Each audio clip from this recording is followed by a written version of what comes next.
to the Muse table. I'm here with Karren Lovejoy.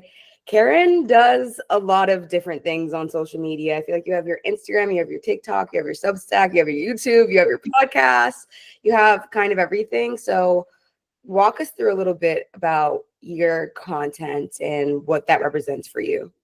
Yeah, hello. I'm so excited to be here on the Muse table.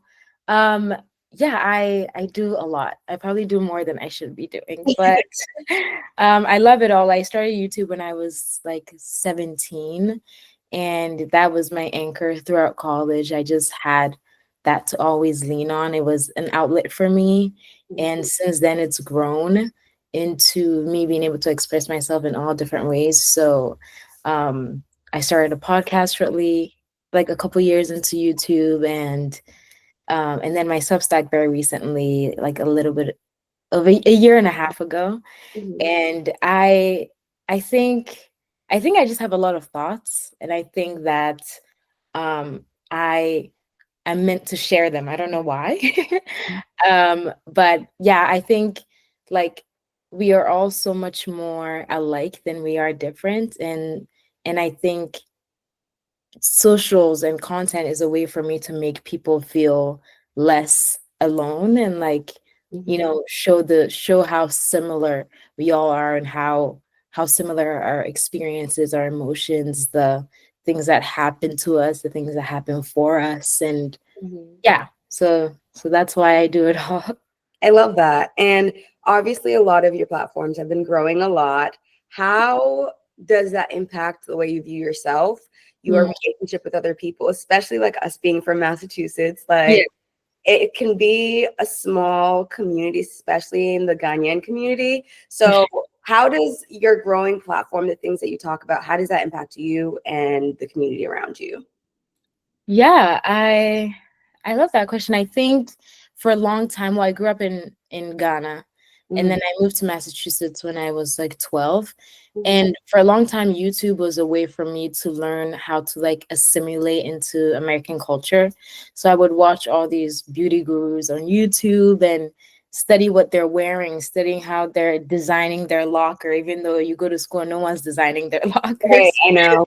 Like all of that, and just being on the internet, it was really a community outside of like what I was experiencing in real life, which was like a very stark transition from Accra to like a random town in Massachusetts. Yeah. Like it was so different, and I was, when you're in Ghana, you have an idea of America, and when I came, I was not met with that idea. I was met with a lot of like, you know inquisitivity, but like not in the fun way. And I was just an outcast, truly. Like I didn't fit in at all. I i had a very strong accent. I looked different. I thought differently. And so YouTube and Tumblr and all these things, that was a way to connect with people that like didn't see me in real life, Yeah. but then I could just like be myself there. And then slowly I just, I feel like I'm more myself. Like there's some things that I can talk about on TikTok that I can't say it to someone that's standing right next to me. So Yeah. it's always been an outlet for me to be able to express myself without judgment, even if the judgment is coming from the outside. Like I think the outside feels a little bit more, or used to be. Now it's changing. But the outside or the digital space felt a little bit more friendly to me than my real life. Mhm. And that's how it's always been. In terms of like community now, I think that it wasn't easy for sure. Like I would have people, send me Snapchats of them, like of like a party that I'm not invited to, and they have my YouTube video playing at the party. Oh And like I would come to school the next day, and then there's this kid that like vividly sitting behind me, making sure I heard, telling everyone like, "Oh, did you see like Karen's videos? It sucks." Like, and I'm sitting right in front of them. Yeah. horrible. So, so it was like, yeah, I've always felt more comfortable online than Mhm. I had in like in the interactions that I was having in person. Yeah. And it was a little bit alienating till it wasn't, till everyone started doing, and then it was more fun. And now it's like, okay, um I'm glad that I've been able to kind of harness the skill over time, and something that used to differentiate me from people is now like something that's a little bit revered and respected. Mm. So yeah, and even in the Ghanaian community, it's like first it's like, oh, you should not be doing that. And Mhm. then now my mom like every day is like, how's your Starbucks? And I'm like, it's Substack. It's not That's so funny. it was a process and like a journey of getting people on board. But I think now it's so like wide, like everyone is online now. So Yeah, it's the norm. yeah, exactly. Mm. So now, how do you introduce yourself in your work? Like when people are like, "What do you do for work?" What do you say? Yeah. Yeah. Well, yeah, this is always tricky because I do have a full-time job. I do PR. I actually do PR for Substack. So Oh, that's see, me. that's amazing. Yeah. So that's what I do in my full-time job. But so I used to say I was a content creator, and I think I still do. But I will say like, oh yeah, I do content creation, and then also I work in PR. Okay. All Yeah. right. So moving on to death to self. What does death to self mean to you, and how has that kind of shaped your work and your life so far? Yeah. Mhm. That's a self. I feel like it's like my brand now, and I like must claim it. But it really started. The name was originally a YouTube series that I had, Mhm. where it was a summer where I was going through like a very strong, intense spiritual transformation where I'd grown up Christian all my life, and then kind of did not care about God for like a lot of years, and then one day, just out of the blue, I woke up and it was like, God is the only thing that matters. And I was like, wow, that's very, very deep. And so um, it was a process of like dying to everything that I knew, everything that like I wanted, everything that I was like craving, all these things that kind of anchored me. Mhm. It was me putting that aside and leaning to God for that anchoring. And it was a very strong transformation because I used to like I I was like, now I think that I'm starting to re-understand what that self really means. But back then it was very like, you must not wear makeup, and you must only talk about God, and you must not listen to any other music. And it was like, in that moment it helped. Like that's really truly what I thought. Yeah. And it was working Mhm. until it wasn't. So that was a whole process of like, okay, dying to everything that like I thought was wrong or saw as wrong, and leaning to the truth, but not only like tangible things like mindset and like what's true about myself and what's false about myself. Mhm. So that was a whole journey, and it was a whole summer of that. So I started a YouTube series on my channel called Dead to Self, and it was like, I don't know how many episodes I had, but it was just a summer of like transforming and what that looks like. And Right. then from then on, it's kind of followed me because I was like, oh, this would be a cool name for a clothing brand. And so then I started Dead to Self as a brand, and people really liked it and loved the message behind it and could relate.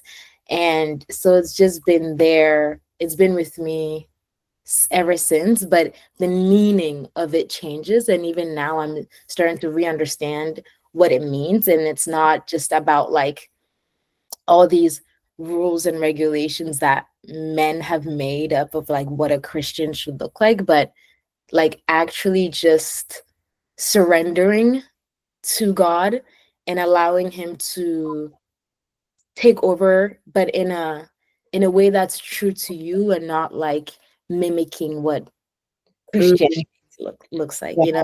Yeah, Yeah. I love that. I do think that death to self or dying to yourself is so important as a creative because Yeah. I think when you overly attach yourself to worldly ideas or what you think a creative, a writer, a Christian, or whatever it is should Yeah. look like, that definitely stunts you. And I think that's something that I struggled with, especially with Mm, content where I was like, okay, well, everyone's doing beauty and I like makeup, so I should just do that yeah. because Yeah. Yeah. it's like that doesn't even like truly resonate with who I Yeah. am. I want to talk more about like real things. I want to talk about films and television. But I Yeah. rather than like just conforming to like what works and what's new. Yeah. Really hard. And it's It crazy is. about like when we're kids and everyone says like just be yourself and you're like, Mhm. okay, yeah, like whatever. But Yeah, what does that mean? yourself Yeah, and what yeah, you like. And I think dying to yourself and really like releasing everything that is like clouding your brain, like yeah. expectations, friends' expectations, social media, everything, and truly focusing on like, okay, what does God want me to be? Who am I truly in my Yes, yes, and yes, that's really hard. And it's definitely a journey that I'm going on, trying for to sure. rediscover myself outside of the box that I've put myself in. Exactly. And the box that we put God in, like, why do we think that he can only appear when we are reading our Bible or fasting? Why can't God appear when I'm like rolling around in grass and like staring at the Exactly. sky and listening to jazz, all these things? And even to the point of being yourself, like I truly, for the very first time recently, understood what everyone talks about when they say like, "Oh, niche down," because it was like, okay, I only have to talk about one specific topic, but it was like, no, I'm starting to understand. No, niching is going inside of yourself, like Mm, niche down to who you are at your core. Like at yeah. my core, I love, I don't know, lemonade and Dijon and like like those really specific things about you, and share those, not just like niche down and talk about makeup, but niche down to inside of you. What makes you so specific, and like what Mm, are the little things about you that are different? And yeah, it's mm. hard. It definitely is for sure. Moving on to your Substack, Have You Died Today? Mhm. What prompted you to start that? Yeah, I think to be honest, I don't know. I just I heard about Substack. I wasn't working at my day job now, even back when I started it.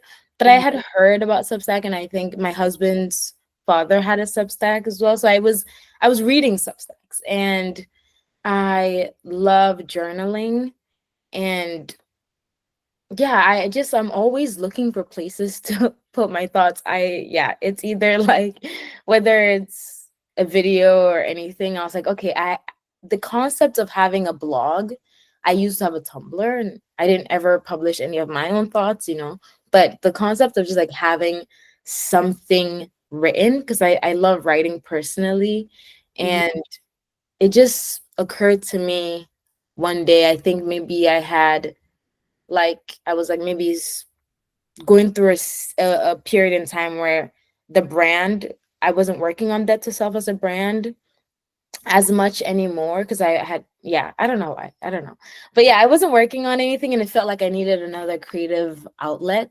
mhm, And writing has always just come like very free to me. And so I took the concept of like Debt to Self as a brand, and the question that I ask myself also is like, I really do try to die to myself every day, and mhm, it can be something as little as even posting a Substack when I'm so tired, or like being nice to my husband when I don't want to be. So just those little acts of like surrender. mhm, I try to do that every day, and it's a question that I ask myself all the time. Is like, did you die to yourself today? And I thought, okay, that would be a cool Substack name, and I could share, what the journey of actually dying daily looks like. mhm. That Yeah. actually leads me into my next question. I was going to ask you, like, how do you die to yourself every day, and how do your spiritual practices tie into your work? How does it inform your work and inform your life overall? Yeah. I love that question. I think um yeah, like I mentioned, little acts of surrender, where I feel like we always have two voices, like get up, don't get up, get off your phone, don't get off your phone. Yeah. And for me, I think of the Holy Spirit as like the good one. Mhm, And so whenever and whatever whatever that voice says, that is always going to be for my benefit. And so dying to myself is like whenever I listen to that voice instead of what I want. Like I want to lay in bed and I want to keep scrolling and I don't want to do these things. So whenever I listen to the Holy Spirit instead of myself, that is an act of like dying daily. And I used to it can be very like, it can get very performative, especially in the Christian world, when like your spiritual, like the acts, the things that you do spiritually, like somehow equates to who you are as a person.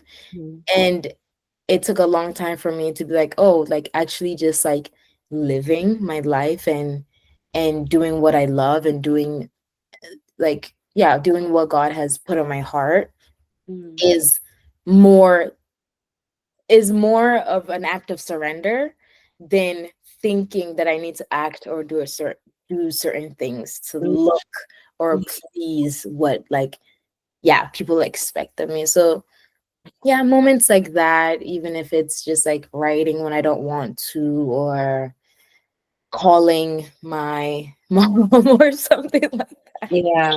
Yeah, yeah, yeah. Okay. I Oh, definitely. Oh, go ahead. I was gonna say, I think the second part of your question is how does my spiritual practice, like, inform creativity? I think that they're very, very tied together. Mhm. Um, I, I like I have to read my Bible every day. I think that clears my mind, and I think that God really does give me ideas.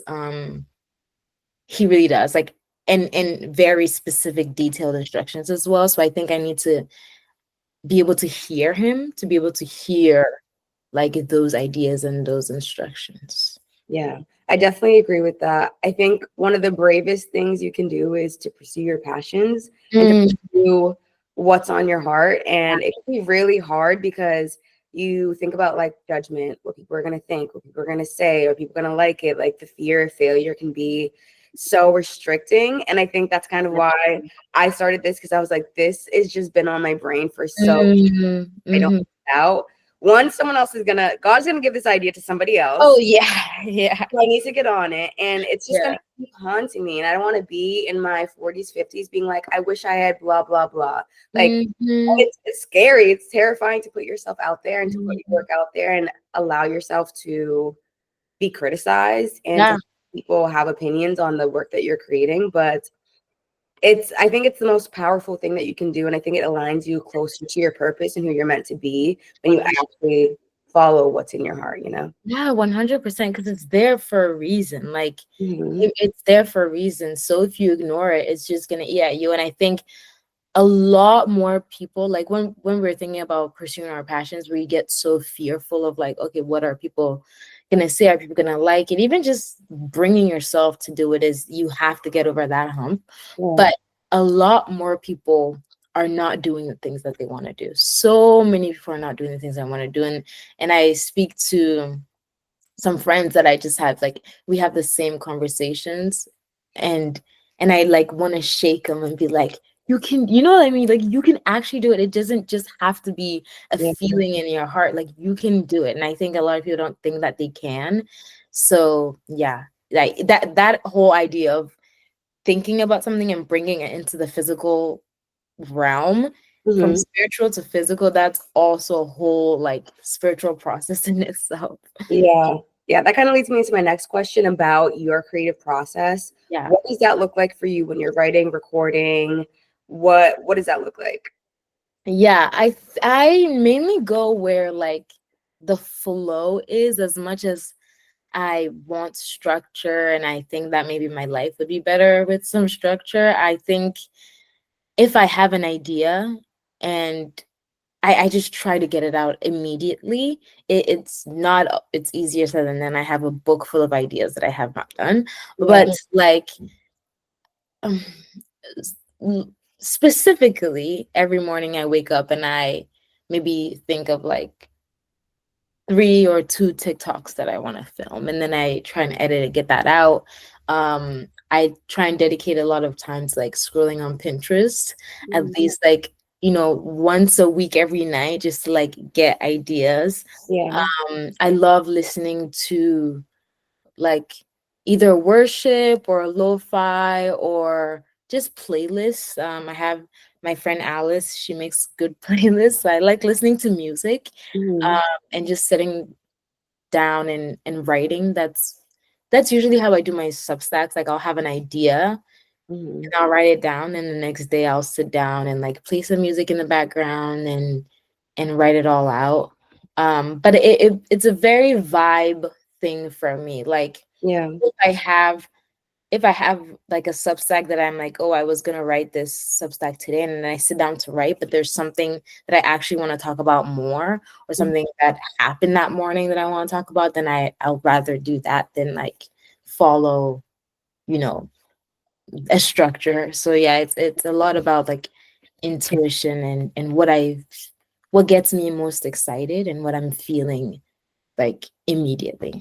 Mhm. Do you find that you have a creator's block sometimes where like you don't know what to create, what to write, what to record? Yeah.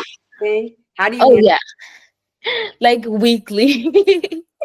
Yeah, I have a lot of creators blog, but um that's when like the having multiple different outlets helps me, Mhm. because if I like don't know what to write, I will just say it in a TikTok instead, or like, or maybe I'll vlog it, Yeah. or just write it down. Even journaling, I think journaling helps me a lot with creator's block. And more than creator's block, I think what I experience a lot is like, why? Not even like what to write, but why Mhm. am I doing this? What's the purpose?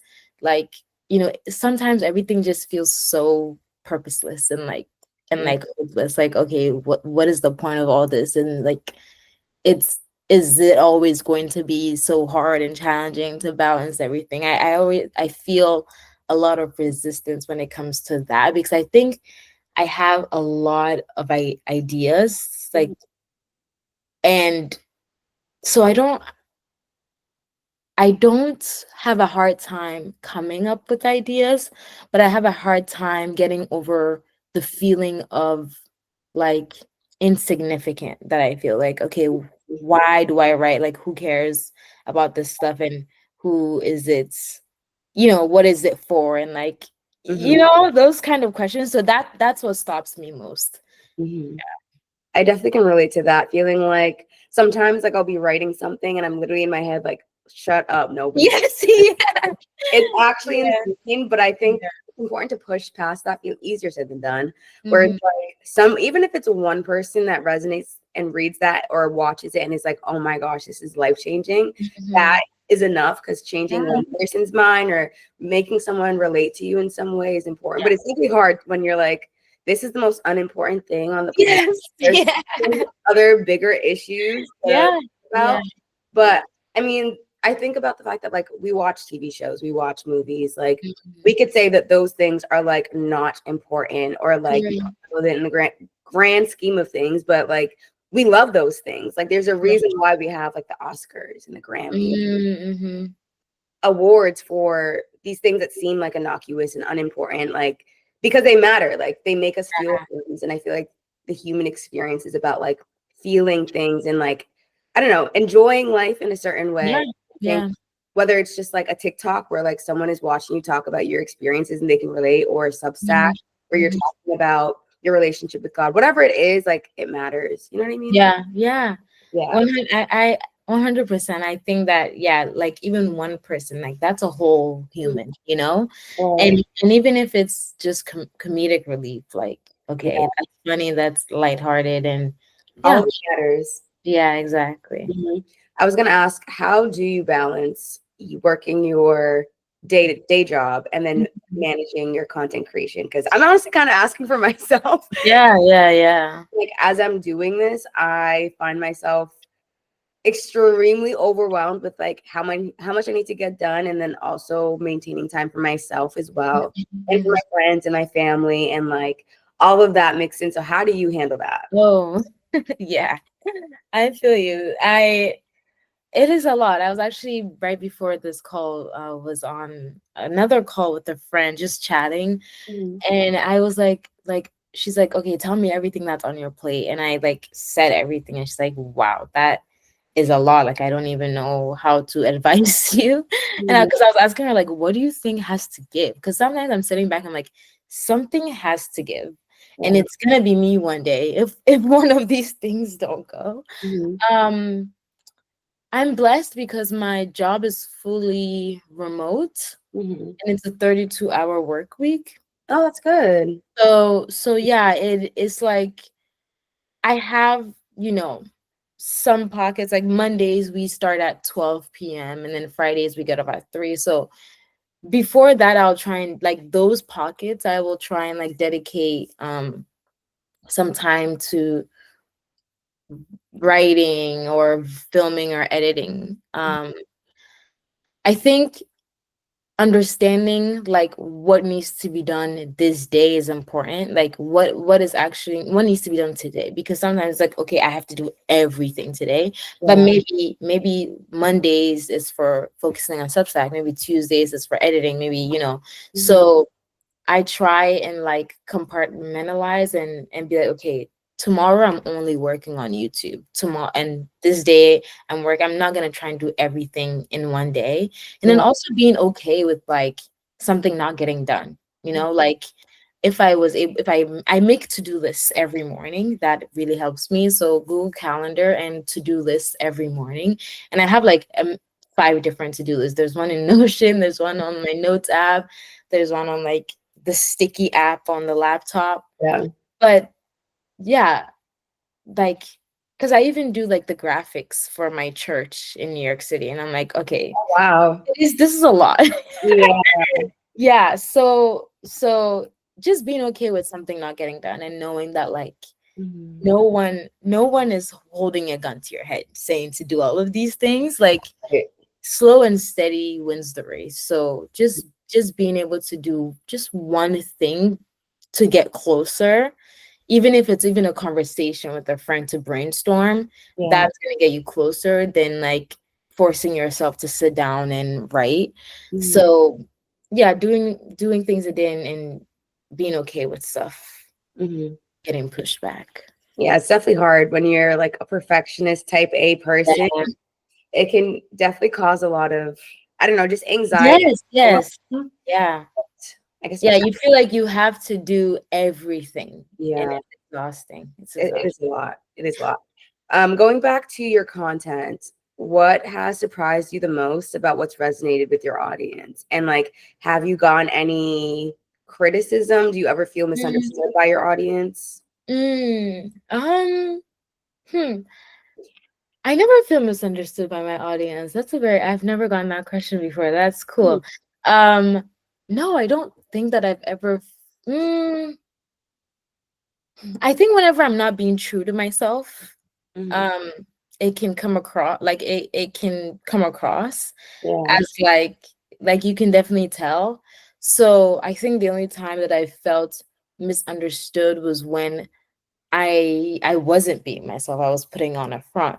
And I think what resonates a lot with my audience is when I am the more open I am, the more that people resonate, Mhm. which can be a scary thing, but it completely makes sense. Like, how is someone going to relate to something if you don't share it, first of all, and if you don't share it as honestly as possible? Yeah. And like, I think it brings me comfort that like I know that I am not special. Like, I am not this like special being that has gone through all of this like pain and trauma and blah, blah, like Mhm. it happens to everyone. Everyone is dealing with something. So it brings me comfort to know that okay, no matter what I say, someone is going to relate because it's part of being human. Yeah. And so I think the more open I am, and it doesn't come as a surprise that this is the case, but the more open I am, the more it resonates.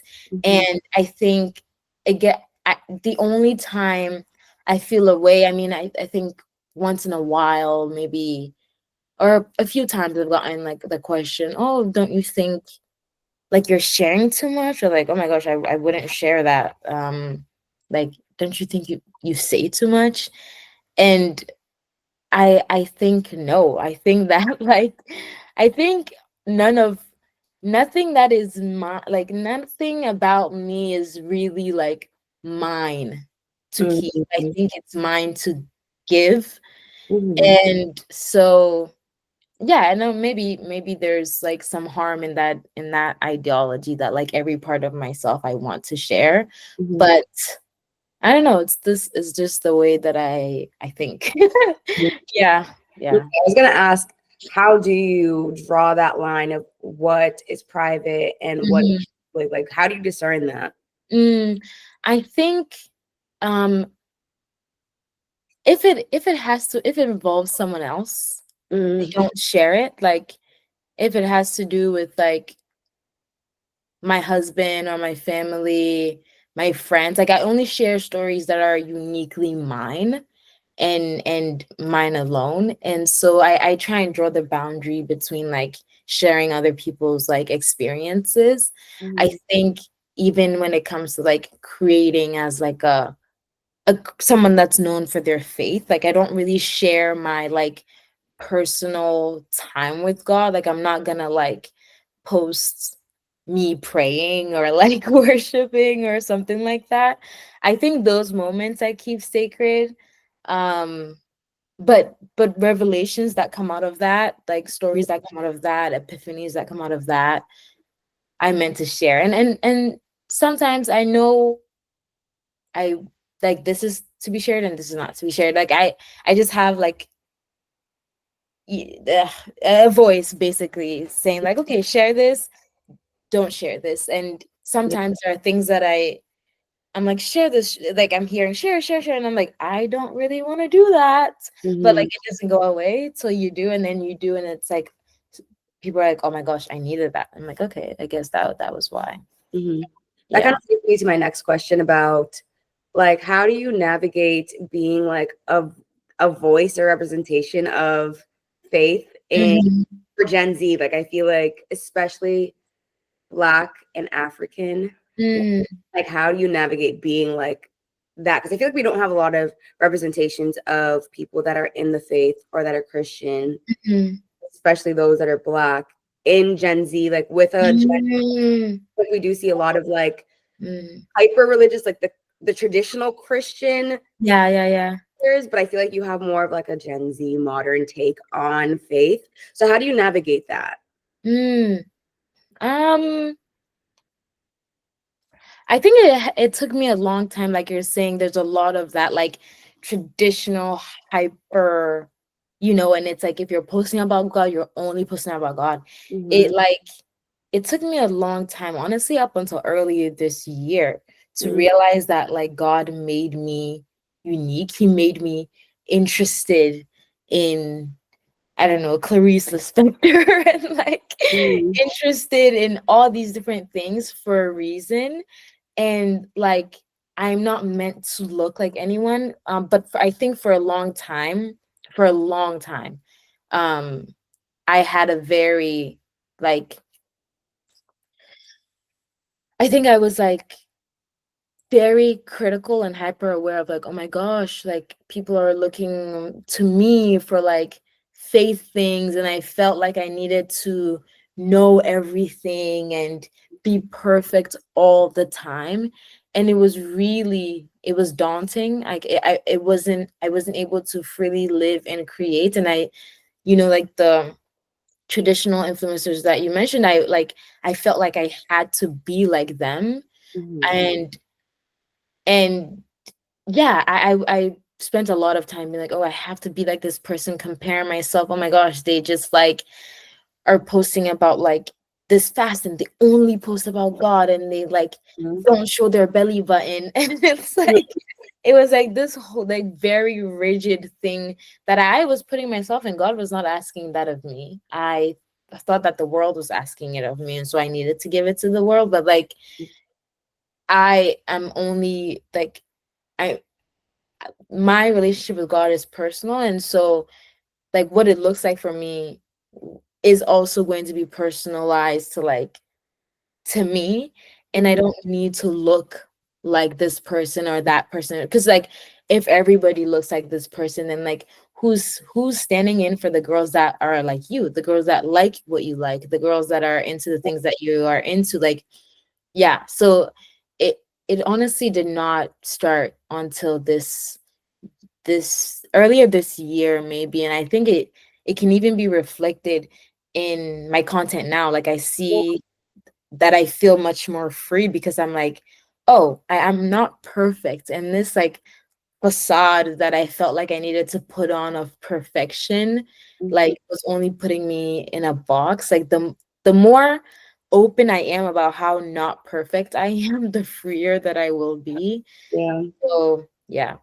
Yeah, I think you made a good point about creating content for the girls that are also like you, Mhm. because I feel like, especially being Black women, African women that like, Yeah. people say alternative things. So I wouldn't say that it's alternative, but we just don't follow like the traditional, like what you expect from Black African women. Like we like Yes. things. There is Yes. a lot of representation on social media of that. Like I feel like you just kind of see the same kind of Oh, looks, and I think that's what pushes me to create a little bit more, because I'm like, mhm. I don't, then who will? Yeah. Like, Yeah. everybody has to be that representation, especially because we are, not that we're old, but we're older. Like we're Yeah. in the 20s now.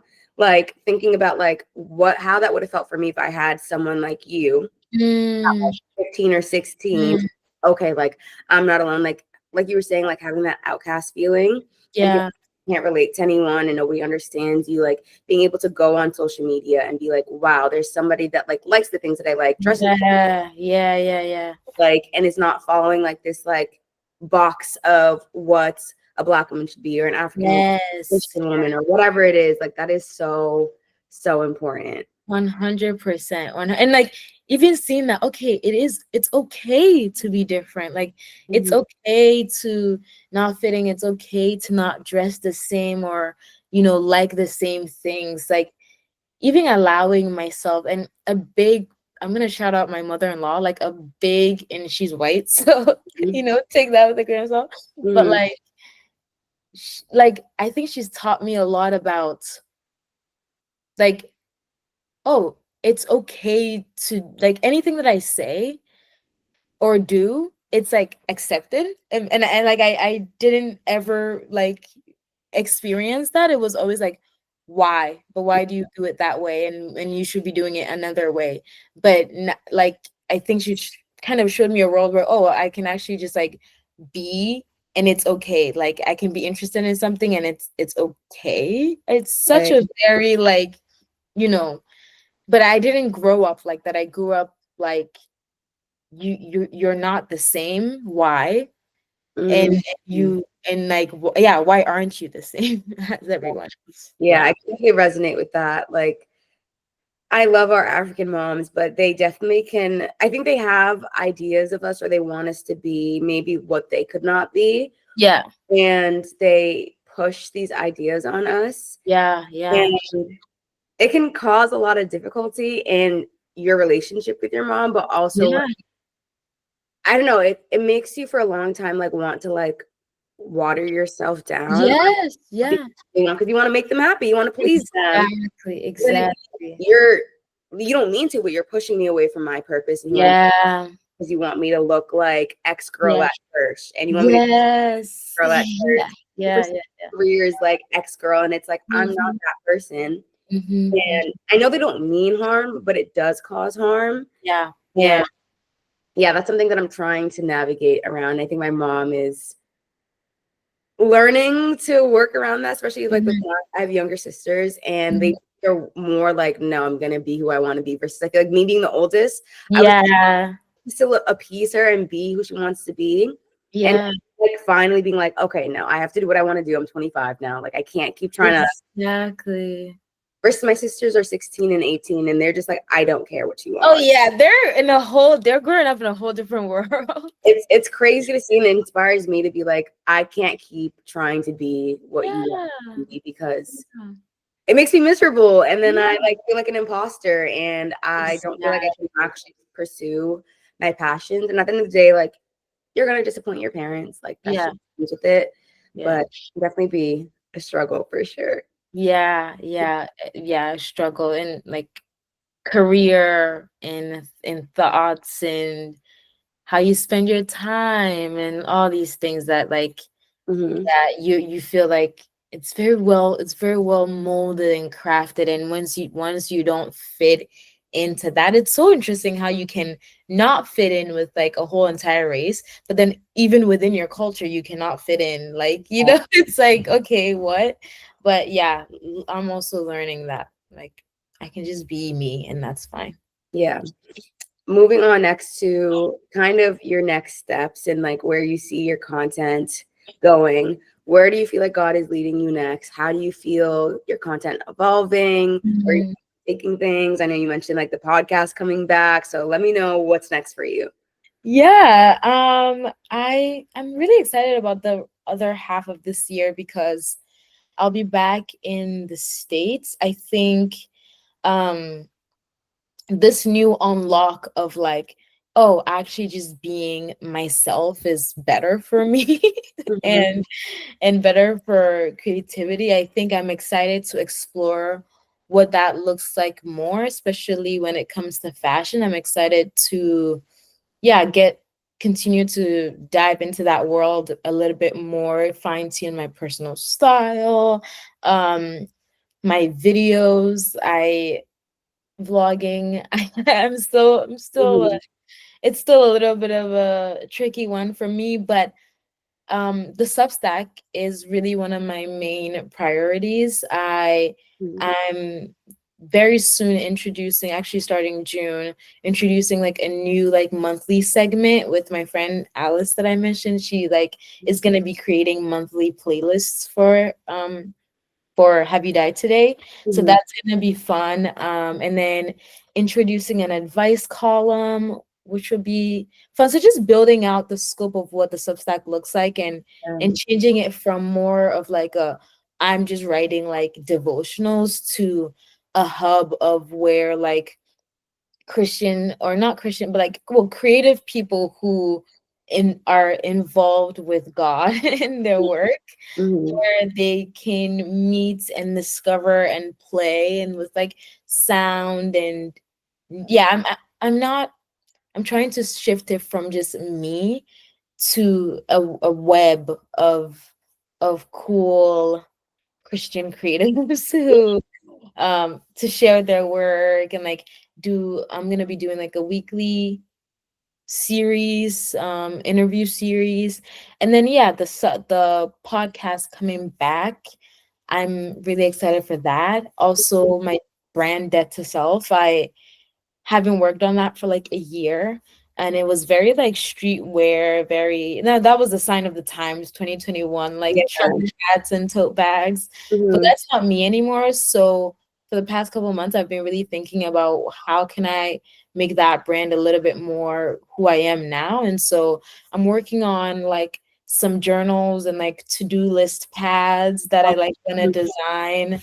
Um yeah, and like stationery, just making it a little bit more of a lifestyle brand than like a streetwear clothing brand. Yeah. So those are some things that I'm working Mhm. on. That sounds so amazing. I'm excited to see how Yeah, everything comes out. I definitely will be watching, reading, buying, thank everything. you. Uh, Definitely keep me up to date. And last question, if you yes. could tell your younger creative self something, what would it be?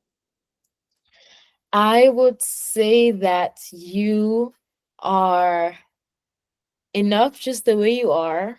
Mm, You don't need to question yourself or look to other people for validation. Like God, when you say like God lives in you, like he actually does. And so your ideas, your thoughts, your feelings, like that is all you hearing from God because it's inward. And so you don't need to look outside or look, to whoever and wherever to form your identity. Like mm, just look inward, listen to yourself more, and just trust yourself because you you've got it. You just need to believe in it. Yeah. mhm. I That's love that. Thank you so much, Karen, for Yay. this is an amazing conversation. And guys, go check out Karen on basically every platform Basically. stuff. And we will talk soon. I'm gonna Yeah.